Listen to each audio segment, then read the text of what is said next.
ಮತ್ತು ಬೈಕ್ ನಡುವೆ ಭೀಕರ ಅಪಘಾತ, ಓರ್ವ ಸಾವು.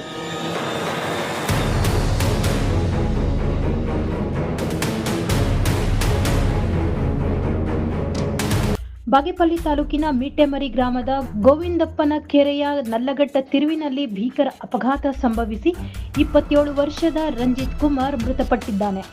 ಇಂದು ಬೆಳಗಿನ ಜಾವ ಬಾಗೇಪಲ್ಲಿಯಿಂದ ಚಿಂತಾಮಣಿ ಕಡೆಗೆ ಹೋಗುತ್ತಿದ್ದ ಕೆಎಸ್ಆರ್ಟಿಸಿ ಬಸ್ ಮತ್ತು ಮಿಟ್ಟೆಮರಿ ಕಡೆಯಿಂದ ಬಾಗೇಪಲ್ಲಿಗೆ ಕೆಲಸದ ನಿಮಿತ್ತ ಸುಮಾರು 6 ಗಂಟೆ ಸಮಯದಲ್ಲಿ ಹೋಗುತ್ತಿದ್ದ ವೇಳೆ ಮಿಟ್ಟೆಮರಿಯ ನಲ್ಲಘಟ್ಟದ ತಿರುವಿನಲ್ಲಿ ಬೈಕ್ ಚಾಲಕ ಆಟೋವೊಂದನ್ನು ಓವರ್ಟೇಕ್ ಮಾಡುವ ಸಂದರ್ಭದಲ್ಲಿ ಆಕಸ್ಮಿಕವಾಗಿ ಬಸ್ಸಿಗೆ ಗುದ್ದಿ ಬೈಕ್ ನಜ್ಜುಗುಜ್ಜಾಗಿ ಯುವಕನ ಪ್ರಾಣ ಪಕ್ಷಿ ಹಾರಿ ಹೋಗಿದೆ.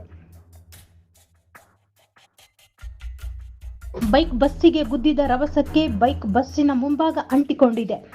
ಈ ದುರ್ಘಟನೆಯನ್ನು ಕಂಡ ಪೋಷಕರ ಕುಟುಂಬಸ್ಥರ ಆಕ್ರಂದನ ಮುಗಿಲು ಮುಟ್ಟಿದೆ.